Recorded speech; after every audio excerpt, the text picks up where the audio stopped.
انسانی تاریخ میں کچھ زندگیاں ایسی ہوتی ہیں جو صرف ایک شخص کی کہانی نہیں ہوتی بلکہ پوری انسانیت کے لیے حق کی تلاش کا راستہ بن جاتی ہیں۔ یہ کہانی ہے ایک ایسے انسان کی جس نے باپ کا گھر چھوڑا، وطن چھوڑا، مذہب چھوڑا، آزادی گوائی، غلام بنا دیا گیا، مگر سچ کی تلاش نہیں چھوڑی۔ یہ کہانی ہے سلمان فارسی رضی اللہ عنہ کی۔ سلمان فارسی رضی اللہ عنہ ایران کے علاقے اصفہان کے قریب ایک گاؤں میں پیدا ہوئے۔ ان کے والد آتش پرست مذہب کے بڑے پیشوا اور نہایت مالدار تھے۔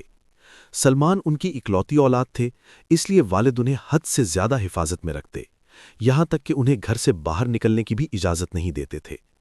سلمان کو آتش کدے کی خدمت پر مقرر کیا گیا، جہاں وہ دن رات جلتی ہوئی آگ کی نگرانی کرتے۔ مگر سلمان کے دل میں ایک خاموش سوال ہمیشہ زندہ رہا۔ وہ آگ کو دیکھتے مگر دل مطمئن نہ ہوتا۔ وہ سوچتے، جو چیز خود جلتی ہے وہ ہمیں کیسے ہدایت دے سکتی ہے؟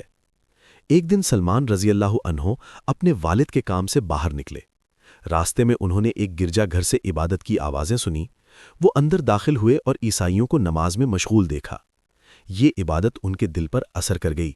انہوں نے محسوس کیا کہ یہ طریقہ آتش پرستی سے زیادہ حق کے قریب ہے۔ جب سلمان گھر واپس آئے تو والد نے دیر کی وجہ پوچھی۔ سلمان نے سچ بیان کیا۔ والد سخت ناراض ہوئے، یہاں تک کہ انہیں قید کر دیا۔ مگر سلمان کا دل اب حق کے بغیر چین نہیں پا سکتا تھا۔ موقع ملتے ہی انہوں نے گھر چھوڑ دیا اور عیسائی راہبوں کے ساتھ شام کی طرف روانہ ہو گئے۔ سلمان رضی اللہ عنہ ایک راہب سے دوسرے راہب کے پاس جاتے رہے۔ وہ ہر استاد سے سیکھتے، مگر وقت کے ساتھ یہ حقیقت سامنے آئی کہ بہت سے مذہبی پیشوا دین کو دنیا کمانے کا ذریعہ بنا چکے تھے۔ تاہم کچھ نیک لوگ بھی تھے جو سچ پر قائم تھے۔ آخری نیک راہب نے سلمان کو بتایا کہ اب آخری نبی کے ظہور کا وقت قریب ہے۔ وہ نبی عرب کی سرزمین میں ظاہر ہوں گے، ہجرت کریں گے، صدقہ قبول نہیں کریں گے، ہدیہ قبول کریں گے، اور ان کے دونوں کندھوں کے درمیان نبوت کی مہر ہوگی۔ یہ نشانیاں سلمان کے دل میں نقش ہو گئیں۔ سلمان رضی اللہ عنہ عرب کی طرف روانہ ہوئے، مگر راستے میں ان کے ساتھ دھوکا ہوا۔ انہیں غلام بنا کر بیچ دیا گیا۔ آخرکار وہ مدینہ کے قریب ایک یہودی کے ہاتھ پہنچے، جہاں وہ کھجوروں کے باغ میں سخت محنت کرنے لگے۔ وہ غلام تھے مگر ان کا دل آزاد کا۔ وہ ہر آنے والی خبر پر کان لگائے رکھتے، کیا وہ نبی آ چکے ہیں؟ پھر وہ دن آ گیا جب مدینہ میں خبر پھیلی کہ مکہ سے ایک نبی ہجرت کر کے آئے ہیں۔ سلمان رضی اللہ عنہ فوراً کچھ کھجوریں لے کر رسول اللہ صلی اللہ علیہ وسلم کے پاس پہنچے۔ پہلے انہوں نے صدقہ پیش کیا، نبی صلی اللہ علیہ وسلم نے خود نہ کھایا۔ سلمان کا دل دھڑک اٹھا۔ پھر انہوں نے ہدیہ پیش کیا، نبی صلی اللہ علیہ وسلم نے قبول فرمایا۔ اب صرف ایک نشانی باقی تھی۔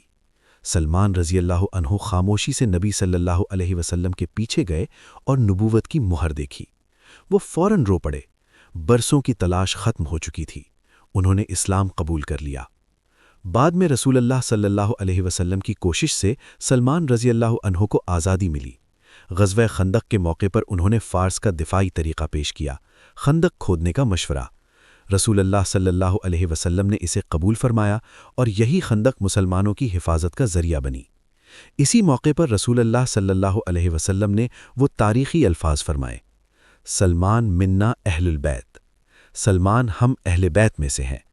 ایک غیر عرب، ایک سابق غلام، مگر تقوی اور سچ کی تلاش نے انہیں بلند ترین مقام پر پہنچا دیا۔ سلمان فارسی رضی اللہ عنہ کی زندگی ہمیں یہ سکھاتی ہے کہ حق کی راہ مشکل ضرور ہے، مگر جو اس پر ثابت قدم رہا، اللہ اسے ضرور منزل تک پہنچاتا ہے۔